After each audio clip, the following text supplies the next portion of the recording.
નમસ્કાર, આજના સમાચાર બુલેટિનમાં આપ સૌનું સ્વાગત છે. હું છું પાયલ ભટ્ટ. આપ જોઈ રહ્યા છો DNTV ન્યૂઝ.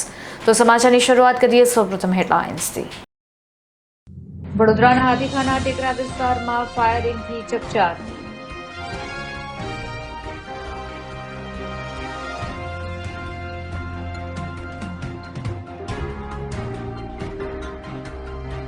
વડોદરાના મકરપુરા રેલવે સ્ટેશન પર બિહારના યુવાને માલગાડી સામે કૂદીને જીવન ટૂંકાવ્યું.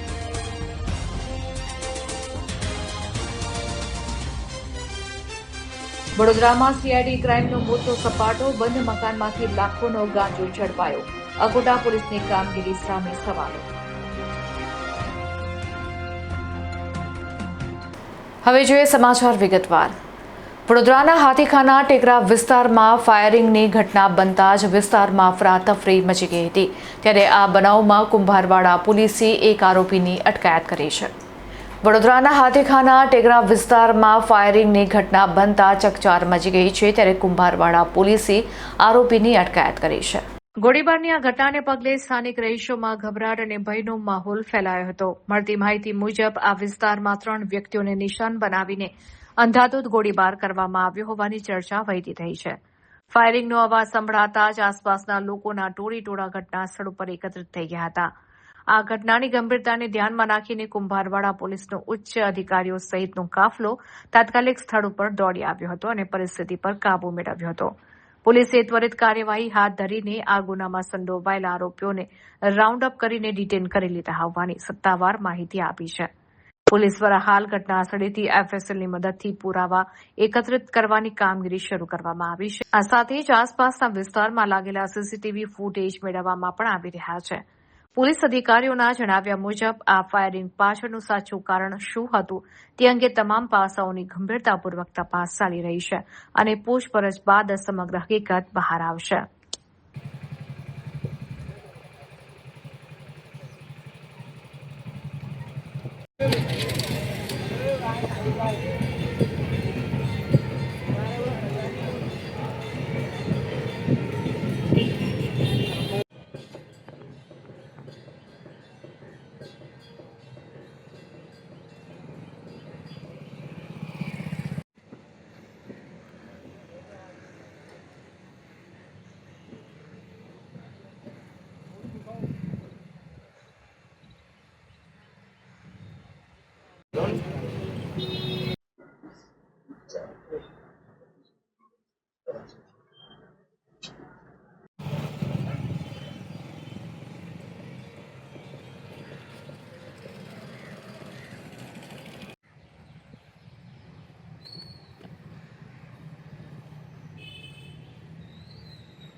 આજરોજ કુંભારવાડા પોલીસ સ્ટેશનમાં ફરિયાદી સાજિદ નસીબુદ્દીન શેખ નાઓની ફરિયાદ મુજબ રાત્રે લગભગ 3:30 વાગ્યાની આજુબાજુ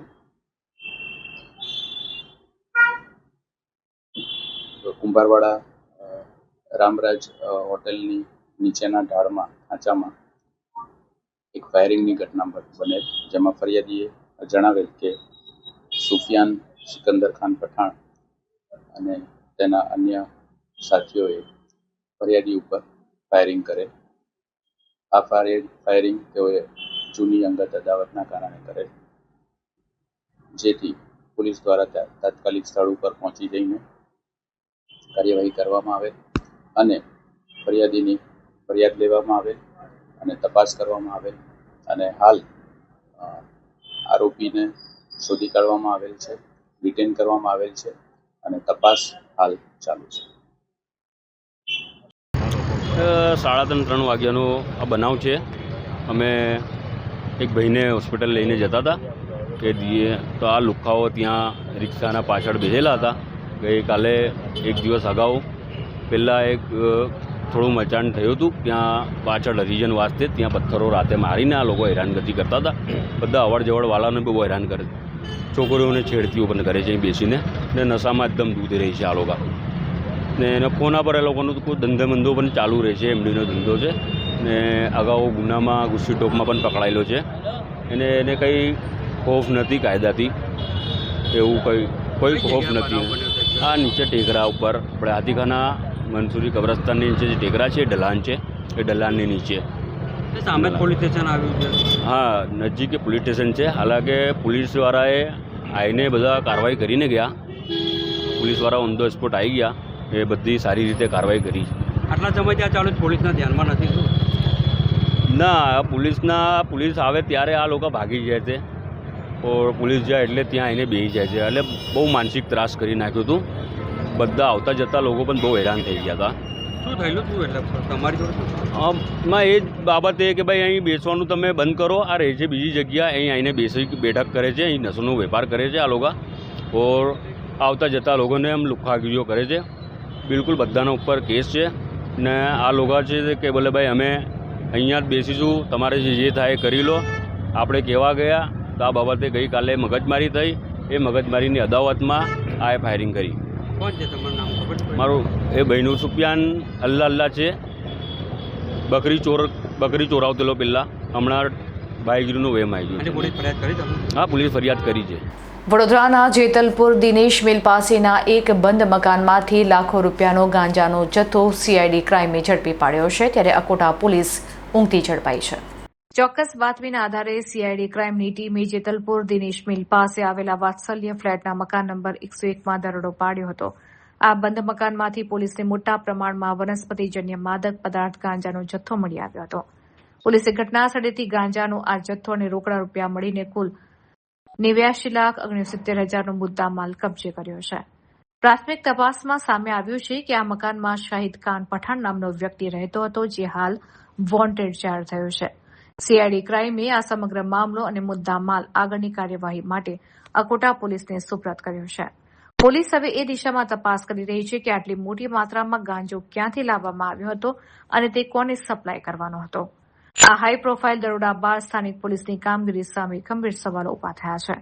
સીઆઈડી ક્રાઇમે અકોટા વિસ્તારમાં ઘૂસીને આટલું મોટું નેટવર્ક પકડી પાડ્યું, પરંતુ સ્થાનિક અકોટા પોલીસ સ્ટેશન આ સમગ્ર નેટવર્કથી તદ્દન અજાણ હતું અને ઊંઘતું ઝડપાયું હતું.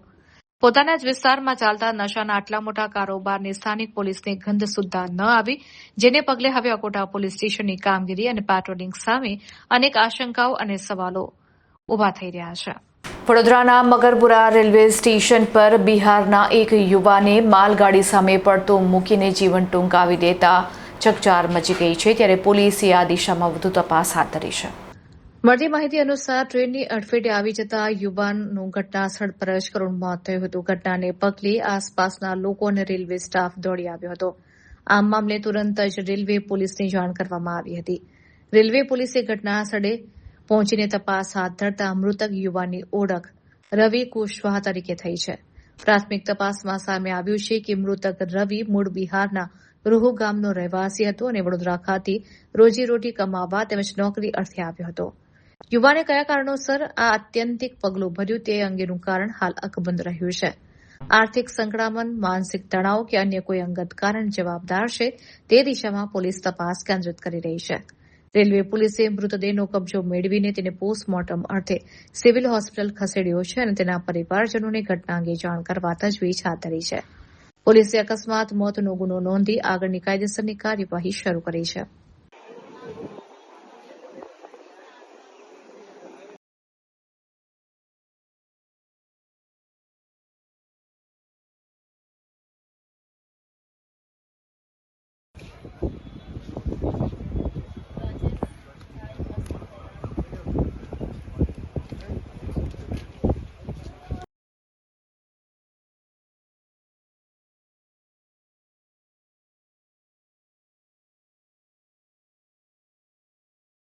વડોદરાના કલાલી વિસ્તારમાં થયેલા હત્યાના બનાવમાં સંડોવાયેલા 2 આરોપીઓ પૈકી એક આરોપીને આખરે ઝડપી પાડવામાં આવ્યો છે.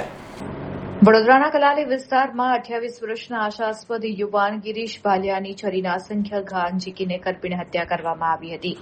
આ ઘટનામાં અત્યંત હૃદયદ્રાવક બાબત એ છે કે હત્યારાઓએ ગિરીશની પત્નીની નજર સામે જ આ ક્રૂર હત્યાકાંડને અંજામ આપ્યો હતો. ગિરીશના પરિવારે કરણ અને દર્શન મારવાડી નામના શખ્સો પર હત્યા કરવાનો સીધો આક્ષેપ કર્યો છે. ત્યારે આ ઘટનાને પગલે વયોવૃદ્ધ માતા પિતાએ પોતાનો એકનો એક વહાલસોયો પુત્ર ગુમાવ્યો છે.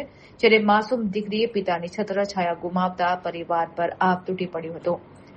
આ ઘટનાની જાણ થતાં જ પોલીસે ગુનો નોંધીને હત્યારાઓને પકડવાના ચક્રો ગતિમાન કર્યા હતા. ત્યારે અટલાદરા પોલીસે ગણતરીના કલાકોમાં જ મુખ્ય 2 વોન્ટેડ આરોપીઓમાંથી એક આરોપીને ઝડપી પાડ્યો છે. જ્યારે બીજો આરોપી હજી પણ ફરાર હોય તેને પકડવા વધુ તપાસ હાથ ધરવામાં આવી રહી છે.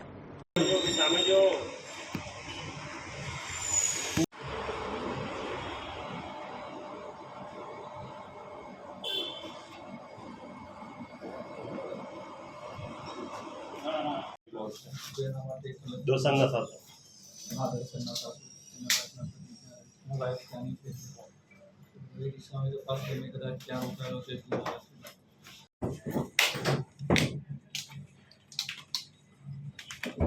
बात पुलिस स्टेशन में 2 सेकंड में सॉल्व આ લોકો ક્યાં ગયા મુંબઈમાં હોટલોમાં ને એવો કે રોકાયા હતા લોકો 3/6/2026ના રોજ મોડી રાત્રે એટલે કે લગભગ 2:30 વાગ્યાની આજુબાજુ છે આ ઘટના બનેલી હતી. જેમાં પૂજા જે ગિરીશભાઈના વાઇફ છે એમને ફરિયાદી છે. એમની ફરિયાદમાં જણાવ્યા અનુસાર કે દર્શન કિશન મારવાડી અને કરણ કિશન મારવાડી છે કે ત્યાં માતાજીનો માંડવો હતો ત્યાં આવેલા હતા અને આ પૂજા અને ગિરીશભાઈ પણ ત્યાં માતાજીનો માંડવો છે ત્યાં ગયેલા હતા અને દર્શન અને કરણ છે એ ત્યાં આવી અને ગિરીશભાઈને ચાકુનો એક ગંભીર ઘા મારેલ હતો સાથળ પાસે અને ગિરીશભાઈ છે એમનું ત્યાં જ મરણ ગયેલ હતું. શું સાહેબ આટલા દિવસ ક્યાં નાસ્તો કરતો હતો? આરોપીની પૂછપરછ કરતા તેમજ અમારી જે ક્રાઇમની ટીમ તેમજ લોકલ LCB તેમજ ડિસ્ટર્બના માણસો એની પાછળ હતા.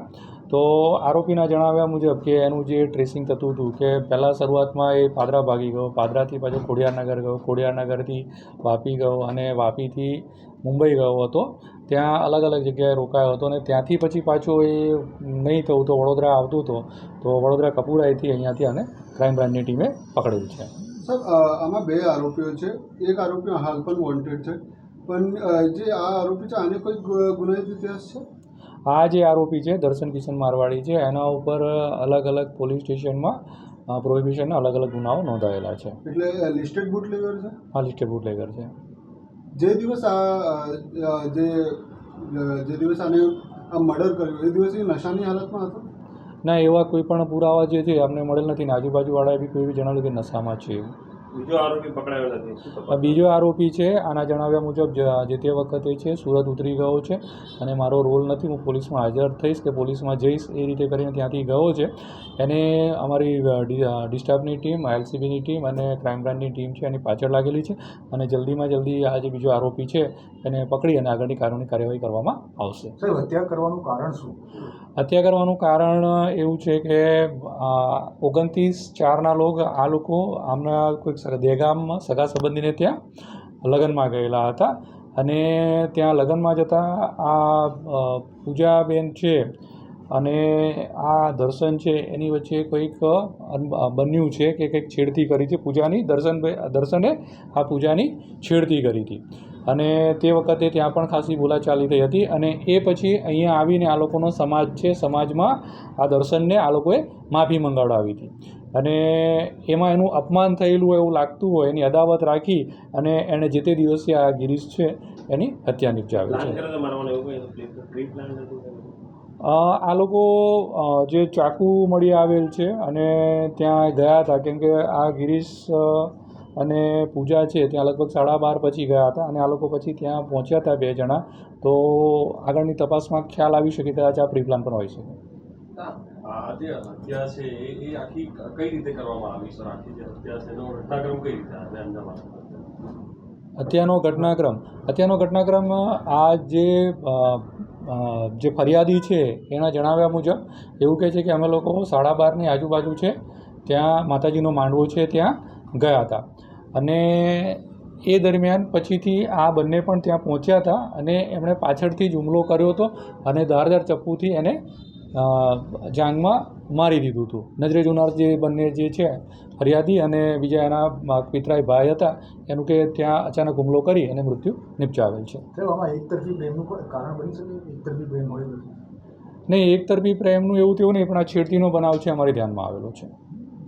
પોલીસ આગળ કયા દિશામાં હવે તપાસ કરશે? હવે પ્રથમ તો આના લાવ્યા પછી એના વિવિધ મુદ્દાઓ પર રિમાન્ડ માંગણી કરવામાં આવેલી હતી કે બીજો આરોપી પકડાયો નથી અને આ જે છે એને બીજા જ કોઈ મદદગારીમાં હતા કે એને મુંબઈમાં ગયો હતો તો મુંબઈમાં ક્યાં રોકાયો હતો, સુરત ગયો સુરત ક્યાં રોકાયો હતો, પાદરા ગયો, એ વિવિધ મુદ્દાઓને ટાંકી અને પછી એનું જે ગાડી છે એ ગાડી કબજે લેવાની હતી એ મુદ્દા ટાંકી એ રિમાન્ડ માંગવામાં આવ્યા હતા, પરંતુ નામદાર કોર્ટ દ્વારા એને ફક્ત 1 દિવસના રિમાન્ડ આપવામાં આવ્યા હતા. હવે આગળની તપાસ છે કે જે બીજો આરોપી છે એનો સહ આરોપી છે એને જલ્દીથી જલ્દી પકડીને આગળની કાર્યવાહી કરવામાં આવે. કલાલી વિસ્તારમાં થયેલા હત્યાના કેસમાં સંડોવાયેલા આરોપીઓને ફાંસીની સજા થાય તે સાથેની માંગ સાથેનું આવેદનપત્ર મૃતકના પરિવારજનો દ્વારા મ્યુનિસિપલ કમિશનરને આપવામાં આવ્યું હતું.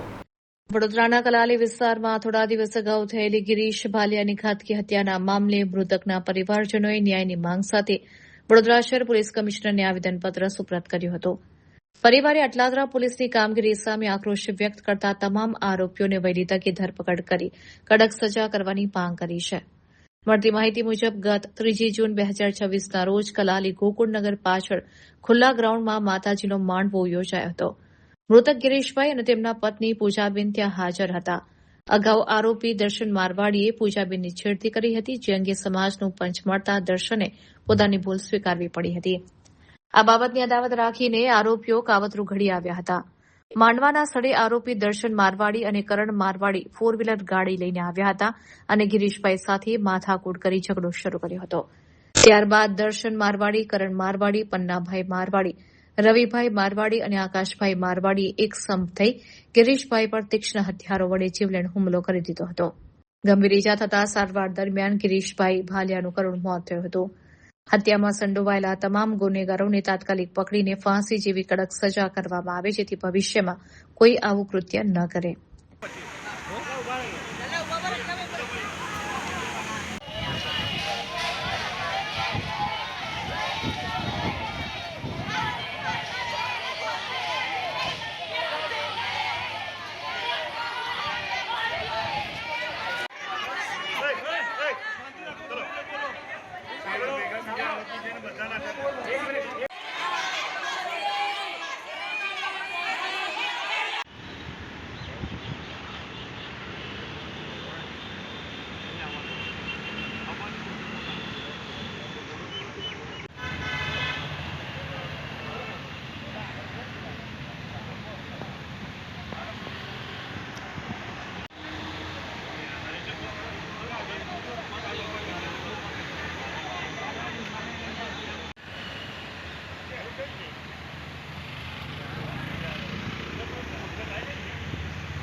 રજૂઆત લઈને આવ્યા હતા. કરણ હજી પકડાયા નથી. દર્શનને ત્યાં અટલાદરા પોલીસ કંઈ કર્યું નથી, માર્યો પણ નથી. ત્યાં એની ફૂલ સેવા પણ ચાલે છે. ત્યાં કંઈ અમને કશું કીધું નથી ને ત્યાં એમની રિમોટ પણ લીધી નથી. એક જ દિવસમાં આરામથી ત્યાં પડ્યો છે. અહીંયા રજૂઆત લઈને આવ્યા છે. એના પોલીસે કીધું છે કે અમે કરીશું, આશ્વાસન આપ્યું છે કે આગળ અમે આપ્યું છે કે કરણ મારવાણી પણ શોધીશું, એની પાછળ જેટલા પણ હતા એમને પૂછી એમની રિમોટ લઈને પછી કહીશું કે આ જણા હતા પાછળ જેટલા જણા આજે રજૂઆત હમણાં કરી, પોલીસે શું આશ્વાસન આપ્યું? કરણ મારવાણીને શોધીને બંનેને પૂછ્યું કે પાછળ કેટલા જણા હતા, એમને બધા આરોપીઓને કે ધરપકડ કરશું અમે. લાગે છે ન્યાય મળશે? હા, ન્યાય ભરોસો આપ્યો છે, ભરોસો આપ્યો છે, તો હવે જોઈએ. હવે આશ્વાસન આપ્યું છે તો હવે એમના હાથમાં પૂરું કરશે બસ. વડોદરામાં નીટ પરીક્ષામાં મહાકૌભાંડ અને પેપર લીકના વિરોધમાં સ્વયં સૈનિક દળ મેદાને ઉતર્યું છે અને શિક્ષણ મંત્રીના રાજીનામાની માંગ સાથેનું આવેદનપત્ર કલેક્ટરને આપવામાં આવ્યું હતું. વડોદરા શહેરના દિવાળીપુરા સ્થિત નવીન કલેક્ટર કચેરી ખાતે સ્વયં સૈનિક દળ દ્વારા દેશના લાખો વિદ્યાર્થીઓને ન્યાય અપાવવાની માંગ સાથે ઉગ્ર વિરોધ પ્રદર્શન કરવામાં આવ્યું હતું અને જિલ્લા કલેક્ટરને આવેદનપત્ર સુપરત કરી રજૂઆત કરવામાં આવી હતી. આવેદનપત્રમાં જણાવ્યા અનુસાર દેશભરના લાખો હોશિયાર વિદ્યાર્થીઓ, ખાસ કરીને શોષિત, વંચિત અને મૂળ નિવાસી એસસી, એસટી, ઓબીસી તેમજ અલ્પસંખ્યક સમાજના બાળકો પોતાના જીવનના કિંમતી વર્ષો દિવસ રાત એક કરીને આ પરીક્ષા પાછળ લગાવે છે. ગરીબ અને મધ્યમ વર્ગીય માતા પિતા પોતાની લોહી પસીનાની કમાણી દાવ પર લગાવીને સંતાનોને ભણાવે છે. પરંતુ આ વર્ષે પરીક્ષાના આયોજનથી લઈને પરિણામ સુધી જે રીતે ગંભીર અનિયમિતતાઓ અને ગેરરીતિઓ સામે આવી છે તેણે દેશના કરોડો વિદ્યાર્થીઓ અને વાલીઓનો વિશ્વાસ સંપૂર્ણપણે તોડી નાખ્યો છે. સ્વયં સૈનિક દળના પદાધિકારીઓએ રોષે ભરાઈને માંગ કરી છે કે દેશના યુવાનોના ભવિષ્ય સાથે રમત રમનાર કૌભાંડીઓ સામે કડક પગલાં લેવામાં આવે. આ સાથે જ પરીક્ષાની ગરિમા જાળવવામાં નિષ્ફળ રહેલા કેન્દ્રીય શિક્ષણ મંત્રી ધર્મેન્દ્ર પ્રધાન તાત્કાલિક પ્રભાવથી પોતાના પદ પરથી રાજીનામું આપે તેવી ઉગ્ર માંગ પણ કરવામાં આવી છે. અને અગર પેપર લીક થાય છે અને એના લીધે બાળકો આત્મહત્યા કરે છે તો એનું સંપૂર્ણ જવાબદારી પણ એમની જ છે. અને જે આના માધ્યમથી અમે ખાલી સરકારને એટલું જ કહેવા માંગે છે કે તમે ધર્મેન્દ્ર પ્રધાનનું રાજીનામું આપો અને વહેલી તકે જે નીટની એક્ઝામ છે એ ફરીથી લેવાય અને જે એનટીએ છે નેશનલ એજન્સી એના દ્વારા એનું સંપૂર્ણપણે નિષ્પક્ષ જાંચ કરવામાં આવે અને જે દોષી છે એમને કડકમાં કડક સજા કરવામાં આવે અને એમને બની શકે તો આ જીવન કારાવાસ કરવામાં આવે અને જે ધર્મેન્દ્ર પ્રધાન છે એમનું રાજીનામું આપવામાં આવે. એટલે આજ રોજ અમે 5 મેના રોજ જે નીટ એક્ઝામ થયેલી એના જે પેપર લીક થયા એમાં ઘણા જે વિદ્યાર્થીઓ હતા એમને વર્ષોની મહેનત કરી એમના માતા પિતાની જે કમાણી હતી એ દાવ પર લગાવી અને એમને પોતાની કઠોર મહેનત કરીને એક્ઝામ આપી. હવે એક્ઝામ આપ્યા પછી આ જે પેપર લીક થયું એમાં શું છે, આ જે વિદ્યાર્થીઓ હતા એમનું કેવું કે બધા સપનાઓ રોડાઈ ગયા. આ સપનાઓનું ખૂન થયું છે. આ સપનાઓનું ખૂન સરકારે કર્યું છે. સરકારના એવા સ્લોગન છે કે ભાઈ શિક્ષિત ભારત, વિકસિત ભારત, પડેગા ઇન્ડિયા તો બઢેગા ઇન્ડિયા. આ પેપર લીક થઈ જાય તો પછી કઈથી ભારત આગળ વધશે? તો આ અમારી સરકાર સાથે માગણી એવી છે ને એ માટે કલેક્ટરશ્રીને સ્વયં સૈનિક દળના માધ્યમથી આવેદન આપવા આવ્યા છે કે ભાઈ આ પેપર લીકની પ્રથાઓ જે છે તે બંધ થાય, ગરબર ગોટાળા છે તે બંધ થાય અને જે શિક્ષણ મંત્રી રહ્યા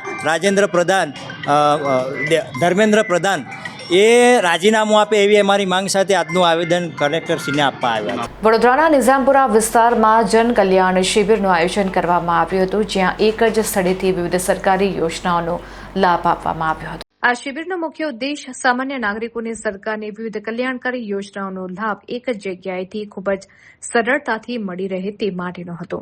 આ હેતુને સાર્થક કરવા માટે કાર્યક્રમ સ્થળે જુદા જુદા સરકારી વિભાગો દ્વારા વિશેષ સ્ટોલ ઉભા કરવામાં આવ્યા હતા.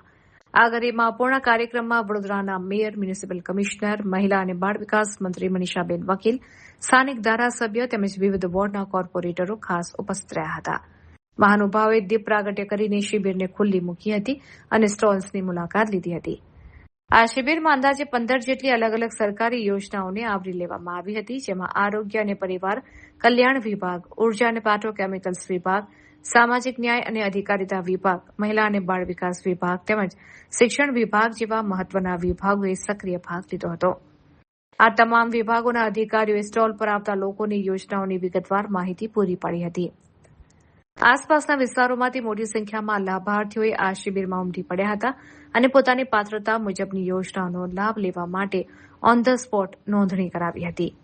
વહીવટીતંત્રના જણાવ્યા અનુસાર સરકારની યોજનાઓ છેવાડાના માનવી સુધી પહોંચે અને વચેટિયાઓ વગર પાત્ર લાભાર્થીઓને સીધો જ લાભ મળી રહે તે જ આ શિબિરનો મુખ્ય આશય હતો.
કલ્યાણ શિબિરનું આયોજન કરવામાં આવ્યું છે.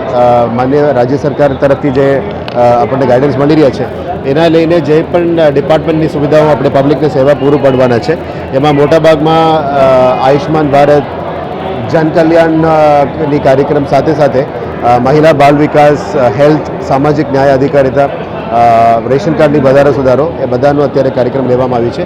એ એક ટાઈપનું સેવા સેતુનું રેપિટેશન છે જેમાં કોઈ પણ લાભાર્થીઓ બાકી રહી જાય એ તમામ લાભાર્થીઓને અમે આજે જઈને ભરવાનું છે. મોટાભાગમાં ડિમાન્ડ્સ આપણે ઓનલાઈનમાં પણ લઈ રહ્યા છે અને એપ્લિકેશન્સ પણ ફોર્મ પણ વિતરણ કરી રહ્યા છે. એની ટૂંકા સમયમાં પ્રોસેસિંગ થઈને વિધિન મહિના એની અંદર લાભ લેવા માટે અમે અત્યારે નક્કી કર્યું છે. સાથે સાથે અહીંયા તમામ વોર્ડમાંથી, એરિયા ઝોનમાંથી પદાધિકારીઓ પણ આવ્યા છે. માન્ય મંત્રીશ્રી, મહિલા બાળ વિકાસ પણ પધાર્યા છે, માન્ય દંડકશ્રી, મેયરશ્રી, ધારાસભ્યશ્રીઓ અને 5 પદાધિકારીઓ સાથે વડોદરા મહાનગરપાલિકા તરફથી ખૂબ સારું સપોર્ટ અને પબ્લિક સુધી મેસેજ લઈ જઈ રહ્યા છે.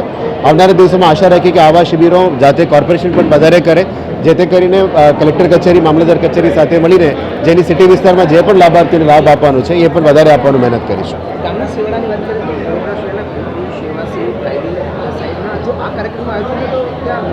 એ ફર્સ્ટ ફેઝ છે. એ ફર્સ્ટ ફેઝ એ જે કીધું એ રાજ્ય સરકાર વાળો કાર્યક્રમ અહીંયા કરી રહ્યા છે. આવનારા દિવસોમાં વધારે ફેઝ 2, ફેઝ 3 અલગ અલગ ઝોનમાં પણ કરવાના છે. લગભગ 3 મહિના પહેલાં પણ સેવા સેતુ 1, 2 કર્યું હતું. આપણે આવનારા દિવસોમાં પણ વધારે જે જરૂરિયાતવાળો વિસ્તાર છે, લોકોને અહીંયા સુધી ના આવવું પડે એના માટે એમની વિસ્તારમાં પણ અમે કરવાનું પ્લાનિંગ છે. આજ રોજ નિજામપુર અતિથિ ગૃહ દ્વારા જન કલ્યાણ શિબિરનો લોકાર્પણ કરવામાં આવ્યું છે. તો લોકોને આપણા વડાપ્રધાન નરેન્દ્રભાઈ મોદી સાહેબના જે યોજનાઓ